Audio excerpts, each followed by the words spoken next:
Welcome to Worldwide Weddings TV, hosted by Miss Jennifer Janae Rabe of Ask Janae Today. You're definitely in good hands. A seasoned and professional host and certified wedding specialist. Definitely the industry's best. Watch out for our weekly episodes. You'll be excited to watch them all. This is where you can have fun while learning how to plan your special day. Brought to you by Worldwide Weddings PH, helping Filipino brides and grooms around the world. Welcome to Worldwide Weddings TV, hosted by Miss Jennifer Janae Rabe of Ask Janae Today.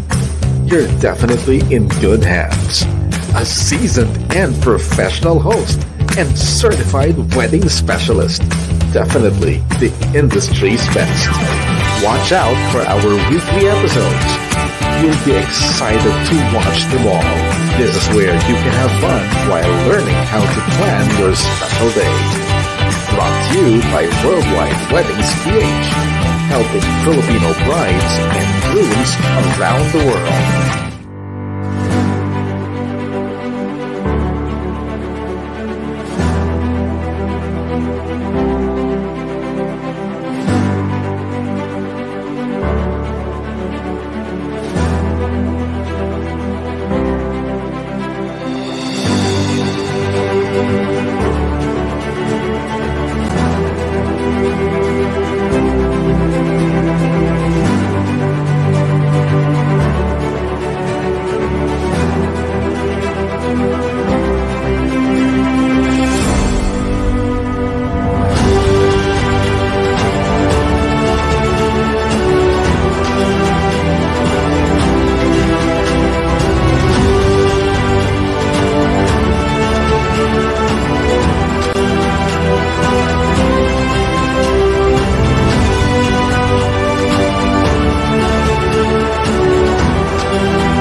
good evening. Every time I watch that introduction, it just feels like you want to go to the beach. Isn't it so nice? So welcome to Worldwide Weddings TV, the online TV show of Worldwide Weddings PH. My name is Janae Rabe, professional host, event planner, and certified wedding specialist of AJT Events Management, also known as hashtag Ask Janae Today. So here in Worldwide Weddings TV, we feature different wedding experts nationwide and we learn wedding planning while having fun. Tonight's episode is brought to you by Aja Deliveries. More than just deliveries, a delivery concierge. And BNI Supreme, the most successful business referral organization of its type in the world. And our bridal fair partners, virtualexpo.ph, brideworthy.com, and of course, our diamond sponsor, the video that you watched a while ago, Belmont Hotel Boracay. So, hello Philippines and hello world. Good evening, good morning, good afternoon, wherever you are watching from right now. We welcome you. So, if you are a Filipino and you are planning to get married in the Philippines, you're definitely in the right place. Dahil dito, marami talaga kayong matututunan and we want you to make it your daily habit. Yes, we are at Season 2, so all the way till November 7, every day we have a Facebook Live. Daily habit nyo po itong gawin so that you can learn from different wedding experts. Okay, let's go check our time check. Singapore, 8 p.m., Dubai, 4 p.m., UK, 12 noon, in the US, 7 a.m., and Australia, 11 p.m. And gaya ng minention ko, we have our ongoing online bridal fair all the way till November 7 with our interactive virtual expo happening on the last 3 days, which is November 5, 6, and 7. Yes, it is a bridal fair, but completely online. So it's super exciting. I'm sure you guys are gonna enjoy that. Okay, so sa lahat ng ating mga viewers, please do comment. Ayan, comment po tayo. Ayan, don't be shy. Parang hindi ko nakikita yung mga comments.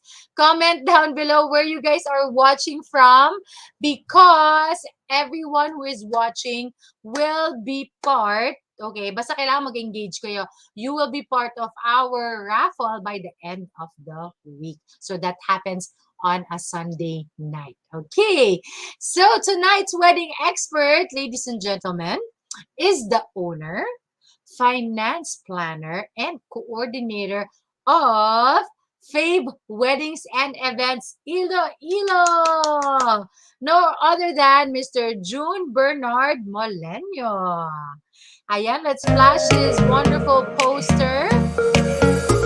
Mr. Bernard on spotlight from Iloilo. Okay, and before natin siya i-put on stage, ipalabas muna natin ang kanyang mga sample works. So, ladies and gentlemen, let's all watch this.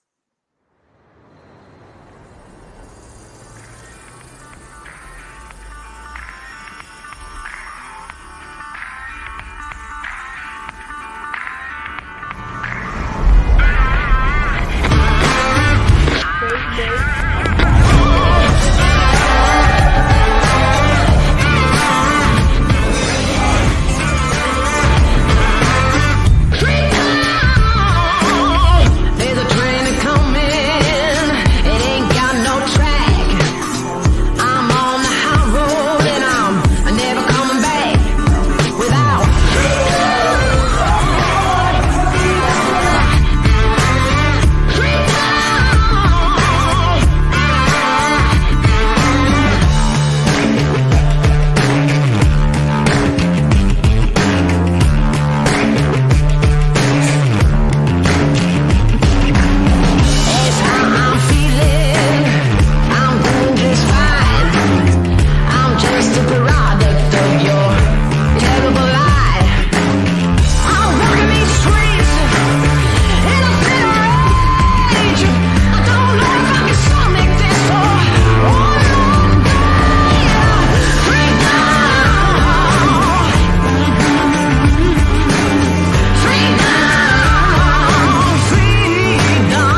and gentlemen, Mr. Bernard Moleno.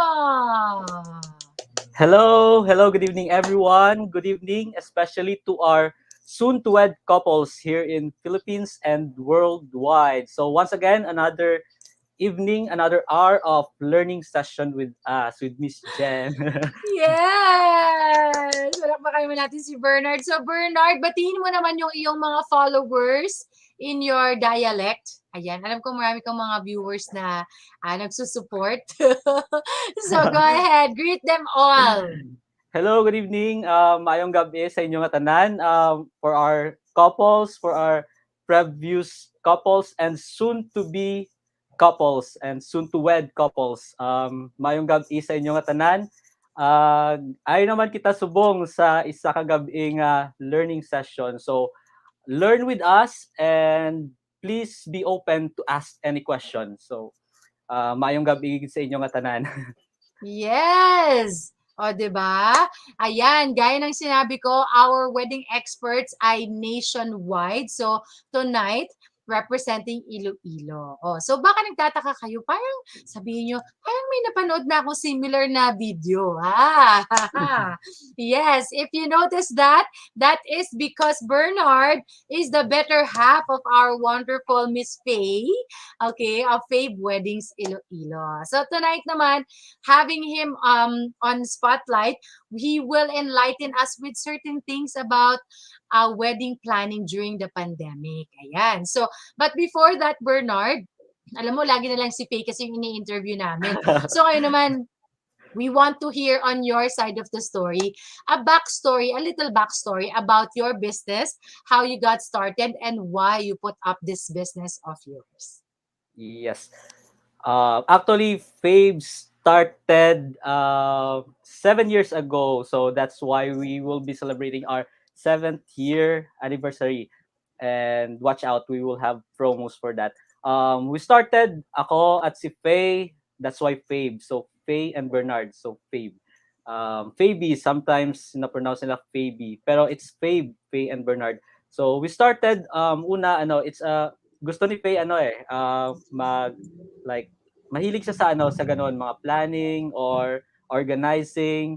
Tapos yun nga, ano pa kami yon, boyfriend at girlfriend. Tapos tinanong niya ako, are you into organizing or alam mo bang paano mag-organize, mga ganun. So sabi ko, oo, may background naman ako because sa school namin kasi we have those responsibilities na parang related din doon. It's more on handling responsibilities, handling people, organizing sa school. So sabi ko okay naman, pero I didn't take it seriously na ganon, event planning.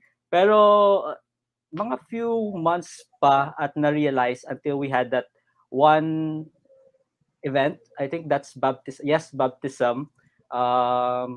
Tapos una from small service like tarpaulin, tapos sabi ng mother, ikaw na lang kaya pay mag-organize ng lahat. So doon nag-start kami, then tuloy-tuloy na from that simple event, tapos may mga birthdays, tapos why not do it more serious? Kaya yun, mga later on, few years later, nag-school na, nag-seminar, and si Faye nagkuha ng license sa worldwide.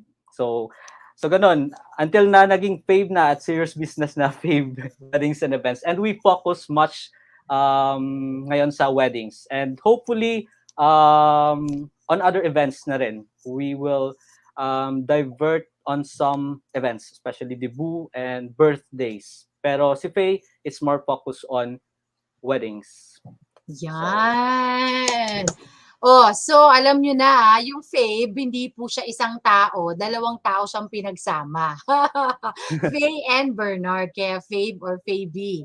Ayan. So, something that I just wanna take note of, hindi lahat ng husbands end up supporting their wives na interested din sa wedding planning, no?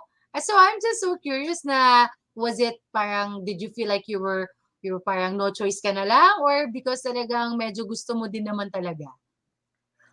Actually, I learned to love this naman kasi yun nga, si Faye, it's more on details, more on design, mga details. But me, on the other side, I'm more onto on our staff, tapos sa financing. So on that side naman. So we Mhm. complement with each other. So Yan, ganda, ganon. ang That's ganda. how Fave works.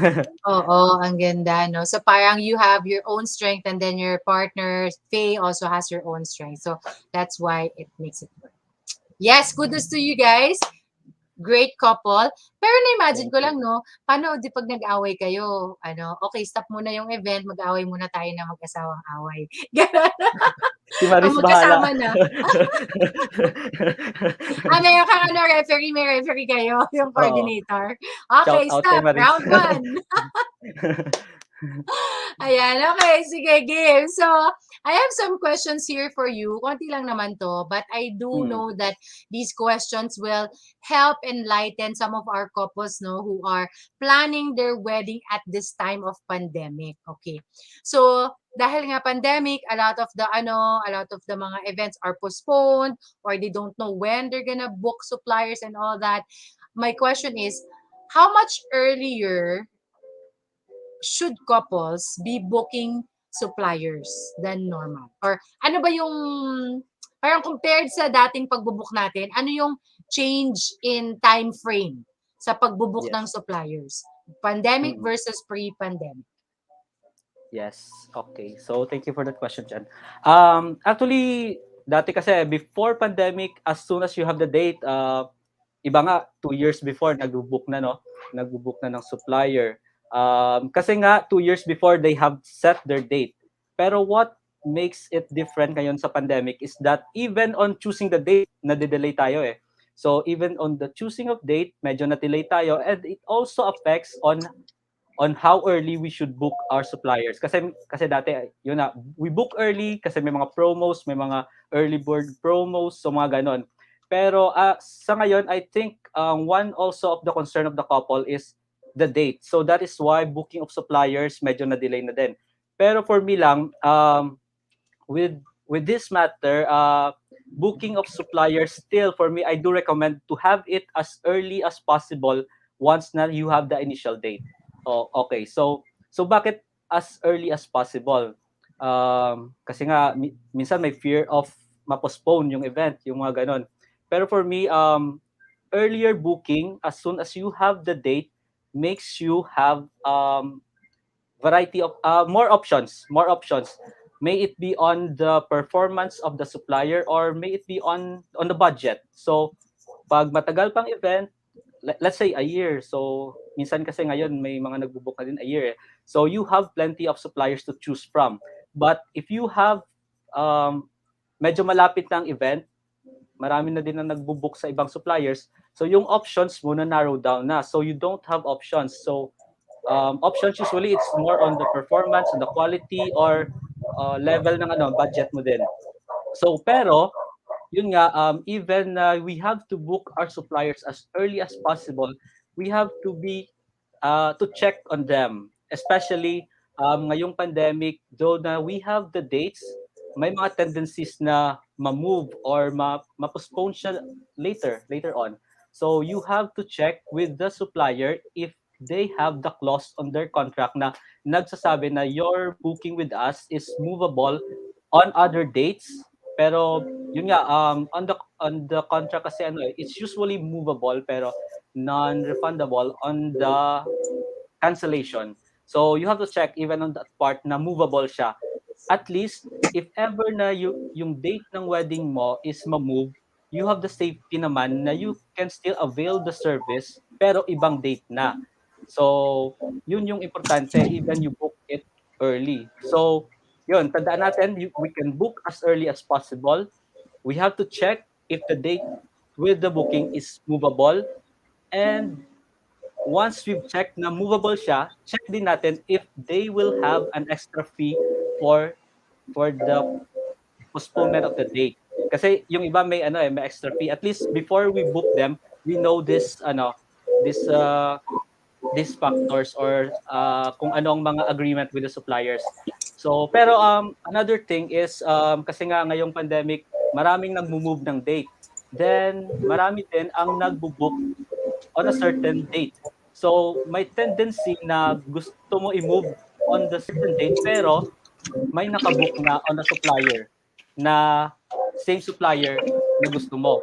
So in extreme cases like that, na wala na talagang choice, check din natin yung capacity ng suppliers, especially for those suppliers na they perform as team.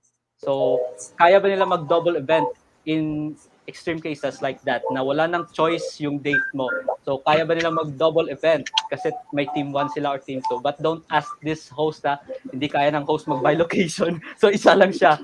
Pero on some suppliers like photo video, mga ganong suppliers, decor, pwede naman mag-double event.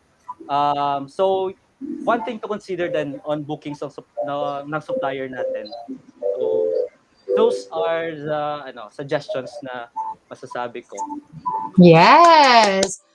Sana nag-notes kayo ha. Sabi, kailangan mag-book pa rin tayo ng maaga kahit na pandemic ngayon. Kasi nga, para masiguro natin na suppliers na gusto natin ay makukuha pa din natin. Pero, yung gusto ko yung sinabi ni Bernard na you have to make sure that in your agreement, nakasulat doon na movable. Na parang may clause doon na kung may lockdown man or kung ano man situation is, pwede siyang ma-change ng date or ma-change ng location without any additional charges. And I think naman na a lot of the suppliers these days, no, they are considerate of that. Kumbaga, sinasama na din nila sa kanilang agreement na pwede. Yan. Sa inyo ba, sa Fave Weddings, pagka nag-postpone or nag-change ng date or change ng location, do you charge extra for that? Actually, to be honest, wala kaming extra charges on that. Especially kung, for example, they move the date, they decided to move earlier. Like, for example, few months before the original date na move na. But it happened na may isa kaming couple na like, it's a week before na lang ng event. Nag-change restriction. So, we have, may mga operational expense na kami, maraming expenses na gasto. So, I had to be honest sa couple. So no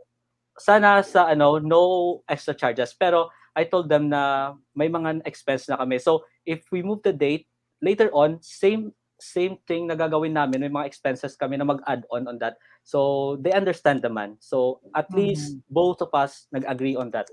So yun ang importante. Yeah, Klaro yeah. this. Kung sakali man, mapag-uusapan. Okay. Yes. So kung we're talking about yung mga booking suppliers, now how about naman yung pagdating sa invitations? So, with the restrictions na pa-iba-iba, pabago-bago, di ba? Good luck sa mga gumagawa ng invitation dyan right now. Shout out yung mga brides na gumagawa ng invitation. Di nyo na malaman kung anong ilalagay yung wedding date or venue. Tapos baka na-print nyo na yung invitation, tapos magbabago pala, paano na mangyayari. So, with the changing restrictions, how far out should we send invitations? Or should we even do invitations? That's a good question. Actually, what happens sa amin is may mga couple talaga na parang wala nang ganang magbigay ng invitation kasi nga there are a lot of changes on the dates or even on those names na ilalagay nila sa invitation. So that's one factor na rin na nagde-delay sa pagbigay ng invitation. So yung hindi nila sure kung sino ang darating or sino ang ilalagay nila sa entourage or sa ninong at nina. But for us kasi we do suggest with our couple na at least give it have a target na we finalize it ang those names on the invitations and those details at least a month before. Pero yung distribution like 3 weeks before or even a month before. Pero sabi namin ni Faye, ang gagawin namin is once na-distribute na ang invitation and for example, may mga changes on the names or on the details of the invitation. Usually on the names na lang kasi yung mga details like venue, time, church, andun na so set na yan. Names usually ang na-encounter namin na may mga changes. What we do is, for example, hindi nalagay yung name ng ganitong ninong or certain ninang kasi yung unang nakalagay doon hindi siya maka-attend so nagdagdag sila ng mga names. So what we do is we can have reprint a edited copy for that certain person, then ibibigay namin sa kanila. At least they know na andyan yung pangalan nila and they have honor Nandiyan ang pangalan nila. Ang galing ng strategy. Ang galing. So parang you don't really have to change the whole lot, but you just have to change that one particular person who will be receiving the invitation. Parang na nakasama yung pangalan Yes. nila. Yung ano kasi Miss Jen, yung importante din kasi na magbigay tayo ng invitation because of the RSVP eh. Kasi 'di ba minsan kasama yan sa usually it's kasama sa invitation. So it is very also important na we know kung sino ang darating. Kasi nga ngayong pandemic, piling-pili ang guest natin eh. May level tayo, yung close, then yung second degree na close, or parang ganun. I don't know the term, no? Pero yun nga, once na may mag-back out, pwede nating palitan. Kasi sayang yung payment nila sa venue eh, or sa food na hindi siya maka-attend. So as early, at least they know kung sino ang darating at hindi darating. So kami sa Fave, may tip kami kung paano ginagawa yung booking para hindi masayang yung payment ninyo. Yan, Kung sige. anong tip, Game. Ano yan? i-book ninyo kami para alam niyo kung anong tip yun. Gusto ko yan. Okay, book niyo po yung Fave Wedding Iloilo. Lalo na yung mga Suntuwes natin dyan na in the Visayas area, no? So, Yes, oo. maaasahan niyo po ang Fave Wedding Iloilo. Okay. Next na question ko. Wait lang ha. Okay. So, we talked about suppliers. We talked about yung mga invitations. Ngayon naman, let's talk about on the actual wedding. So, dahil nga pandemic ngayon, so may mga limitations tayo, hindi pwede to, social distancing and all that. What do you suggest? Ano ba ang masasuggest mo na mga COVID-friendly? Actually, hindi friendly yung COVID ha. Hindi talaga.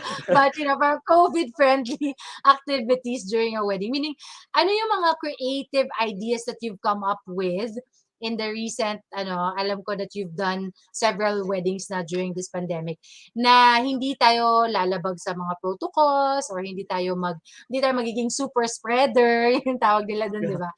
So, ano yung mga activities na yan? Siguro beside on the protocols na ginagawa namin, like may separate team kami for sanitation, especially in the buffet area. Yes, that's very important thing to consider, no? Especially in the program. So, yun nga, sabi nila kung walang pagbabago sa Pilipinas, sa events, sa wedding program, maraming pagbabago because of this pandemic. So, maraming pagbabago, especially on the program. So, we need to adapt, we need to do adjustments.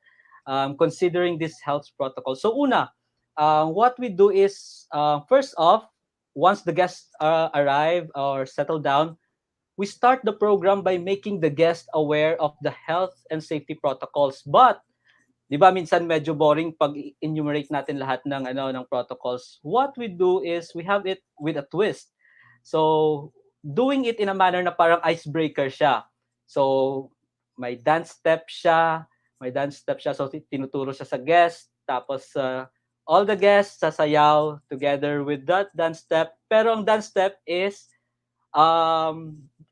safety protocols. So parang reminder siya pero ginawa siyang sayaw. But don't let me perform it live here. Kasi masisira ang program natin. Gusto ko makita!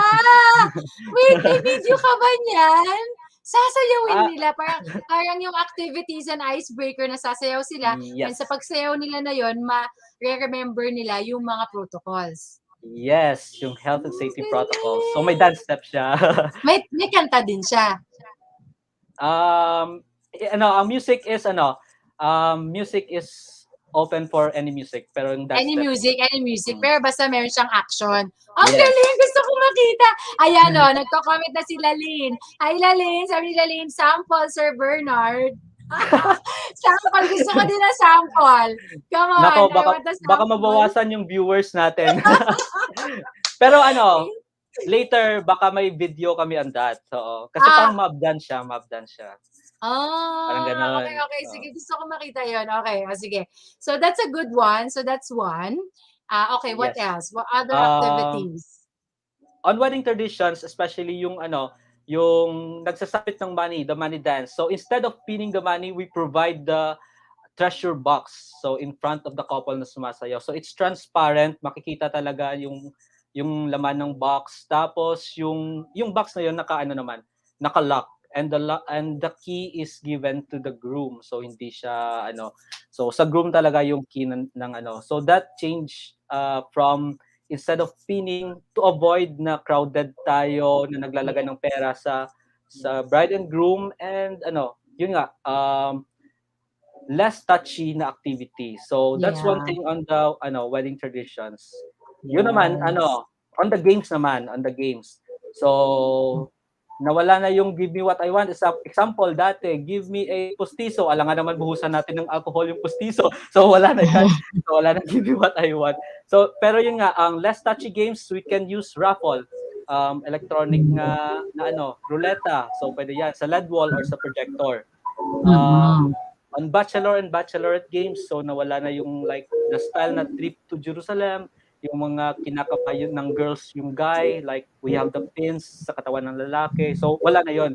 So less touchy games, like we provide individual props on certain participants to perform the game. So like for example, kung gusto nyo, like Squid Game, yung honeycomb, tapos yung mapa ng Pilipinas, ako po surely magbabayad ng venue rental extension yung couple pag ganun ang gawin natin. Pero on substitute to that, pwede tayong gumamit ng bygone katol. So i-dismantle nila yung bygone katol. So dapat di siya masisira. So baka naman mag-sponsor yung bygone sa next natin na program. Wait. Hindi ko nakuha yung una mong sinabi. Nakuha ko yung bygone. Yung Yes. bago ng bygone, ano yung sinuggest mo na game?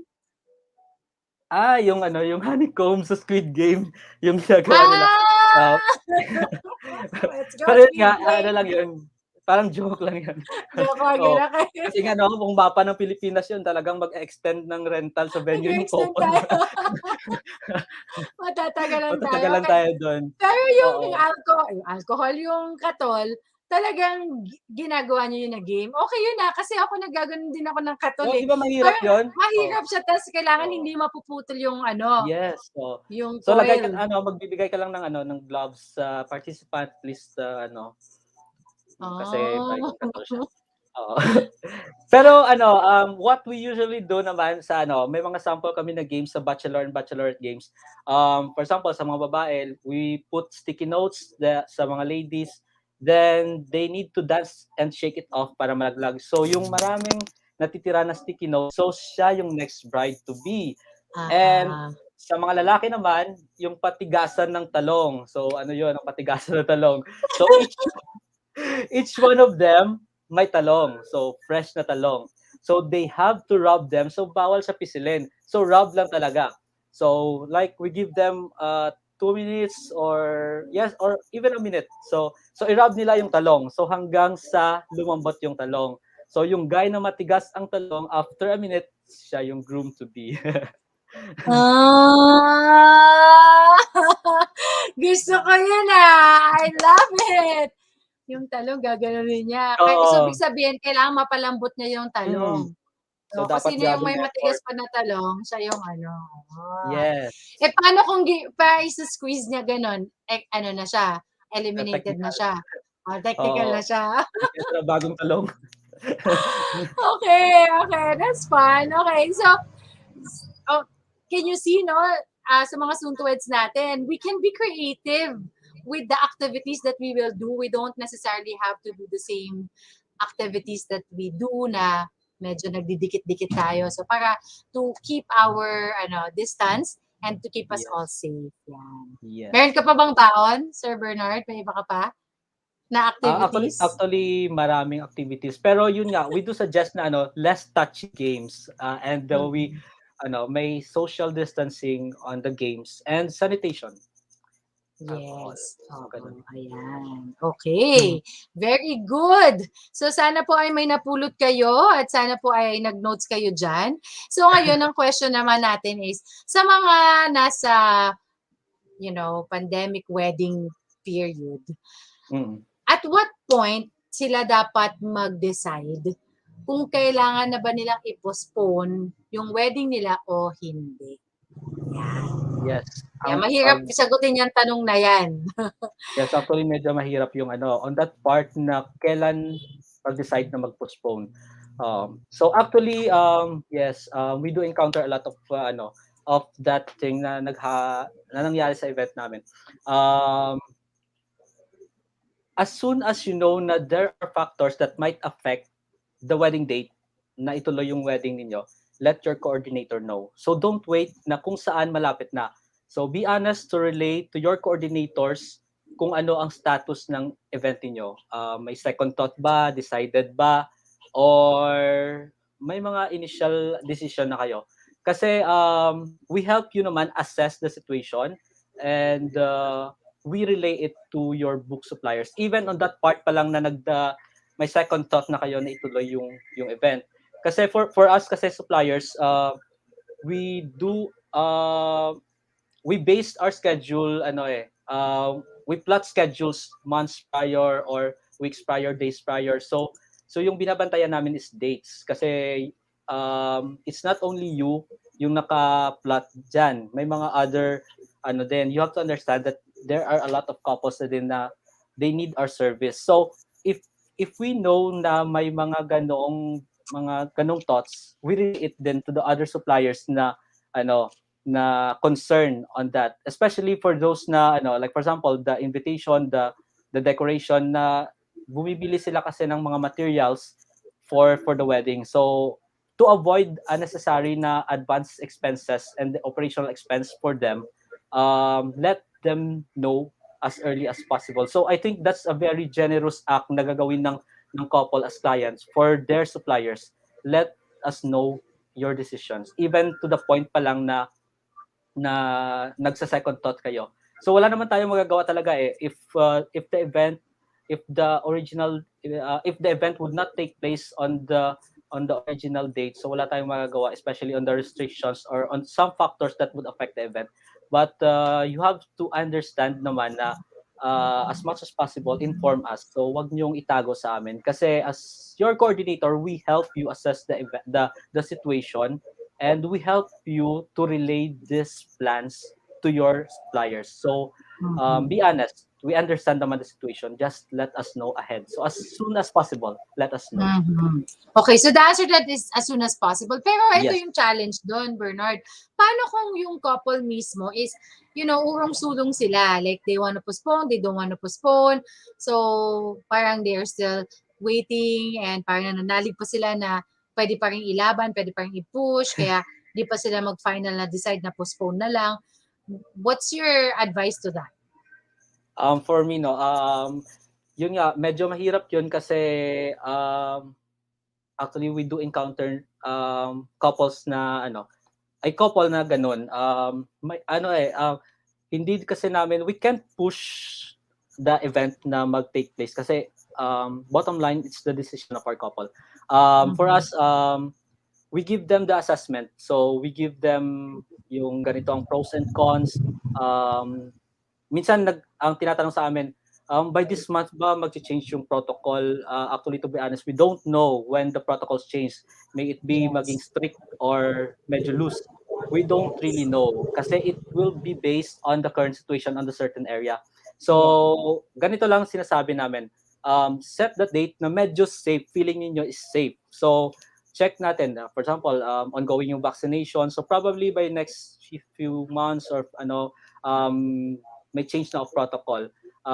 So kung protocol ang concern niyo, somehow may mga percentage na on this month medyo okay na. Pero for example, kung the reason is babalik sa labas or OFW or mga ganun, so still we set the date kung saan most preferable, favorable on both the couple. So ganun. So ang ibig sabihin lang nito sa ating mga soon to weds out there, you have to make a choice. Yes. Yung part na yun hindi natin pwedeng ipasa dun sa coordinators or sa kung sino mang supplier, tapos sila yung magde-decide para sa inyo. Hindi, you really have to maging buo yung loob nyo, postpone or not postpone, diba? Kasi either they postpone or they push through with a small number of guests, diba? Yun yung Yes. yun yung consequence. So, you really just have to Siguro ako, dagdag ko dun, pray. Yes. Pray talaga. I mean, not just pray na sana mawala na yung pandemic, but more like pray na magkaroon ka ng peace doon sa decision mo kung ano ba, postpone or not to postpone. Yan. Okay, so Bernard, this is your first time to be, yes, this is your first time to be featured, di ba? Last time Yes. it was Faye, di ba? So Oo. here in Worldwide Weddings, we always put our wedding experts to the test. Yan, pinahihirapan namin yung mga expert namin dito. Pinapakita namin sa buong mundo kung gaano talaga ka-expert ang aming wedding expert. And how we do that is we bring in a genuine bride to ask you questions. So, let's give a round of applause to our bride for tonight. Oh, our bride could not come in. Oh my gosh. Hello, internet. Pero kanina nandito siya. Ayan. Pero Bernard, mabuti na Yes. lang at ang ating bride ay nag-submit ng kanyang mga questions. Okay. Oh, So prepared. kahit hindi siya makapasok dito, shout out to Lindsay. Hi, Lindsay. Ayan. Medyo Hello. challenging ang internet talaga. It's okay, we understand. So, eto na. Ako na magtatanong ng mga questions ni Lindsay. So, eto yung mga questions niya. Una, okay. Paano daw, masakit ang gawin, paano daw mag-disinvite? O, di ba? May bang word na ganun? This is my Disinvite guest. ng guests due to COVID size restrictions. Okay? Ibig sabihin yung paano ba sabihin dun sa naimbitahan mo na hindi na kita iniimbita? Ayan, paano? Medyo masakit talaga sabihin yun. Yun nga, for us kasi Filipino, yung culture natin medyo nandyan tayo sa medyo pagka-pleasing na culture. So we don't want na baka sumama yung loob ng kaibigan natin or relatives natin, especially on this kind of situation na na-invite mo na tapos syempre nahiya ka na sabihin na ay hindi ka na invited. So parang gano'n, no? So for me this is not only for our bride to be, our bride and grooms to be, no, pero it's more on the guests na attend. Yes, we have to be more understanding, especially with this kind of situation, no? Kasi as much as the couple wants you to be there, kaya nga andyan tayo sa invitation initially, but the restrictions made them cut off their guests. So ginusto ba ng couple ito? So no, but this is to abide with the protocol. So that's the reason naman eh. So let's not stress them out. So instead, be polite to accept their decision. So to our soon-to-weds, just be honest to inform your guests na this is the situation. So initially, ganito ang venue capacity, but due to restrictions, kukonti na lang yung kasya sa venue. So you have to screen your guests. So let them know and be honest with them. I'm sure they would understand naman na gano'n ang gagawin natin. Yes. O, diba? So, don't beat yourself up, brides and grooms. It's okay. Yes. So, dalawa yung mensahe dito, diba? Para doon sa mga couples, just be honest and, believe that they will understand. And yung pangalawa naman, para sa mga guests na ma-disinvite, huwag nyo na stress yung mga couple natin. Yes. Diba? Nakaka-stress kaya ang mag-ayos ng guest list. Yes, Sa so mga bago maraming pa lang changes na actually. sa mga bago pa lang na nagpaplano ng wedding at bago pa lang na nanonood ng Worldwide Weddings TV, ito na sinasabi ko na sa inyo, isa sa pinaka-challenging part ay ang guest list. Okay? So, kaya be kind to yourselves. Don't stress yourself out too much. Okay, here's the second question naman. What if we postpone and then things are still bad? Paano na yon? Postpone again? Question mark? Yes. Okay. So parang related siya kanina no sa question. I think this happened to some of our couples. Actually, I really felt sorry for what happened na mga postpone tapos kasi excited ka na on the date then suddenly mag-postpone siya. So minsan twice, thrice. We had nga 4 times na move yung event niya. Meron nga kami 1 week na lang tapos na move pa yung event. So kasi na-move na, tapos expecting na okay na lahat, pero 1 week prior sa event niya, nag-strict pa ang restrictions. So,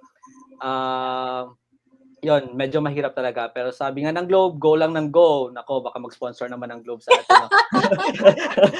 Hindi, sabi ng Aja Deliveries, Aja, Aja. Adya. So, go lang, Keep no? fighting. So, so wag tayong mapagod mag-postpone. So, natuloy pa rin. So, despite of some setbacks, no, natuloy pa rin. Kasi if you want it to happen, let's make it happen. As your coordinator, we will be glad to be of help with you. We evaluate the situation, the pros and cons, and the probability kung saan natin pwedeng ma-postpone yung event. So, magagawan natin ng paraan. So, don't lose hope. The only sin na hindi napapatawad is despair. So, have faith, pray. Sabi ni Miss Jen, Yeah. pray tayo. Yes, yes, yes. And you Pero know, ano, yes, go. eto, ang ano lang kasi Miss Jen, sa mga pag-postpone ng wedding, may some situations na ano, like this, mag-e-expire na yung ano, yung marriage Marriage application. license, yeah. So yung ginagawa nila is they had it civil muna, sila lang with witnesses, then the later Celebration. celebration will be on the later part na. All plans nag-freeze lang pero hindi nawala. Then once na may go signal na, execute na. So yun. Yan, okay. That's another option. No? So, but I wanted to say na sa lahat ng mga couples out there who's watching right now and yung postpone na naman ulit, ganyan. I really, we all wedding suppliers feel for you. Nakikiramay kami sa inyo. And yun, talagang wag lang talagang maubusan ng pag-asa. Yeah, let's not lose hope. Let's remember the reasons why we are getting married and be excited about it. So, Yes. wag tayong parang, kasi sometimes parang masyado na tayong nakatutok doon sa, kasi ito gusto ko mangyari yung wedding, ito, ganun, hindi na mangyayari, kasi ganun. Parang everything else is for naught. Ang importante lang talaga is to be with the person that, want to be with the rest of your life. Yun naman at the end of the day. So, okay, last question. Ito, number 3. Is it okay or not okay to ask guests if they will be vaccinated before the wedding? O, di ba kasi baka feeling nila, discrimination. Na Yes. hindi pa ako vaccinated eh. Hindi ako invited. Ouch. Paano ba? Is it okay or not okay to ask? For me, actually being vaccinated is a choice, so we cannot force everyone to have it naman. But being vaccinated gives advantage not only on our health as the purpose of the vaccine, di ba? But also it's an advantage naman. For example, we can notice naman on the protocols, medyo may loose restrictions on vaccinated persons. So like on, for example, mga dine-ins sa mga restaurants. So ganun. On the wedding naman, having to ask your guest kung vaccinated ba or not vaccinated is okay. But you tell them na for the sake naman of monitoring kasi ang wedding, ang pursue ng wedding is a responsibility din ng couple. So the guest is their responsibility naman na yung attend ng guest. So they have the right naman to know if you are vaccinated or unvaccinated for the sake of monitoring. Pero if you have other reasons than that, just be honest to tell your guest, and it's up to you naman kasi it's your responsibility, the event and the safety of the guest na attend. So back up your decision with the government recommendations and safety protocols. So the decision is assessed naman. So hindi naman siya na feel ko lang na hindi ka ipa-attend kasi unvaccinated ka. So it's health and safety concerns naman. So ganun. Yan. Okay. So I know that maybe some of you have more questions with our wedding expert for tonight. You may certainly reach out to Fabe Weddings Iloilo by checking out their Facebook page. So can we flash the Facebook page of Fabe Weddings? Ayan, Fabe Weddings and Events. So check them out. And I know that you guys, I'm not sure kung, last time kasi I asked kung may list na kayo ng promotions. So do you have your promotions na or not yet? Sa weekend Yes. pa? Actually, I think bukas na eh. Bukas na ilo-launch. Okay, ni ayan. Faye bukas. October 8. Ayan. Okay, so Ah, abangan nyo po ang special promos and discounts na i-offer ng Fave Weddings and Events para yeah. sa ating online bridal fair. Alright, so sa lahat ng mga soon-to-weds natin, maybe it's your first time to watch Worldwide Weddings TV and you want to be part of the online bridal fair, please make sure you register in our link. Our link is bit.ly/WWPH soon to weds. Okay, this is our official registration link. This is our master database, so make sure that you register here, and all of the invites and all of the updates will be given to you if you are signed up in this link. Okay, so thank you so much, Bernard. We're so Thank, happy that you are part of season 2. And I'm sure na marami ba kayong natutunan? Ako, marami akong natutunan. So, sabihin nyo na sa inyong mga fiancé na manood ng replay. Ayan, #team replay, #team replay. Dahil marami kayong mapupulot po talaga na araw. So, once again, if you are a Filipino and you are planning to get married anywhere in the Philippines, then definitely Worldwide Weddings is for you. Worldwide Weddings TV po, helping Filipino brides and grooms around the world. We'll see you!